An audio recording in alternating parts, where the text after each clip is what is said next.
1971 সালের অক্টোবরে ভারত সরকার ও প্রবাসী বাংলাদেশ সরকারের মধ্যে একটি গোপন ৭ দফা চুক্তি স্বাক্ষরিত হয়। প্রশাসনিক, সামরিক, বাণিজ্যিক, পররাষ্ট্র এবং প্রতিরক্ষা বিষয়ক এই চুক্তির বিষয়ে ধারণা পাওয়া যায় মাওলানা আব্দুল হামিদ খান ভাসানীর সাপ্তাহিক হক কথা, ওলি আহাদের জাতীয় রাজনীতি 1945 থেকে 75 এবং মোহাম্মদ নুরুল কাদিরের 266 দিনের স্বাধীনতা গ্রন্থের মাধ্যমে।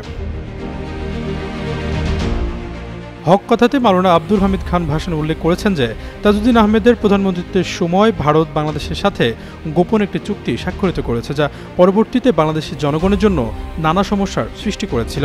এছাড়াও হক কথাতে বলা হয়, মুক্তিযুদ্ধের সময় ভারত যে সহায়তা দিয়েছিল তা পরবর্তীতে পরিশোধের শর্ত ছিল।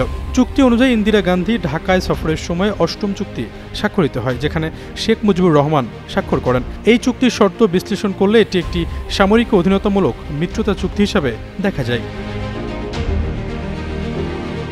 আর এটা ওইটা না, কাপড় ধোয়ার একটাই সলিউশন, চাকা অল ইন ওয়ান। জাতীয় রাজনীতি 1945 থেকে 75 গ্রন্থে মুক্তিযুদ্ধ চলাকালীন এই চুক্তির বিষয়ে বিভিন্ন দিক নিয়ে বিস্তারিত আলোচনা করা হয়েছে। প্রশাসনিক চুক্তিতে বলা হয়েছিল, যারা মুক্তিযুদ্ধে সক্রিয়ভাবে অংশগ্রহণ করছেন তারা প্রশাসনিক পদে নিয়োজিত থাকবেন এবং বাকিদের জায়গা পূরণ করবেন ভারতীয় প্রশাসনিক কর্মকর্তারা। সামরিক চুক্তি অনুযায়ী বাংলাদেশের স্বাধীন হওয়ার পর প্রাথমিকভাবে ভারতীয় সৈন্যরা বাংলাদেশে অবস্থান করবেন। 1972 সালের নভেম্বর থেকে প্রতি বছর এই বিষয়ে পূর্ণ নিরীক্ষণের জন্য দুই দেশের মধ্যে বৈঠক অনুষ্ঠিত হবে। এছাড়া বাংলাদেশের নিজস্ব সামরিক বাহিনী থাকবে না এবং মুক্তি বাহিনীকে কেন্দ্র করে একটি প্যারামিলিশিয়া বাহিনী গঠন করা হবে।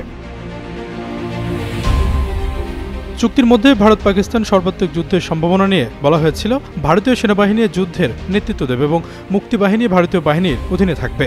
বাণিজ্য বিষয়ক চুক্তিতে উল্লেখ ছিল, দুদেশের বাণিজ্য খোলাবাজার ভিত্তিতে চলবে, তবে বাণিজ্যের হিসেব বছর ভিত্তি করে হবে। পররাষ্ট্র বিষয়ক চুক্তিতে বলা হয়েছিল, বাংলাদেশের আন্তর্জাতিক সম্পর্কের বিষয়ে ভারতীয় পররাষ্ট্র মন্ত্রণালয়ের সাথে যোগাযোগ রক্ষা করবে এবং যতদূর সম্ভব ভারত বাংলাদেশকে সহায়তা করবে।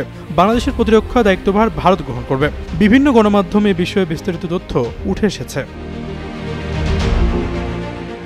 আশরাফুল ইসলাম, যুগান্তর নিউজ।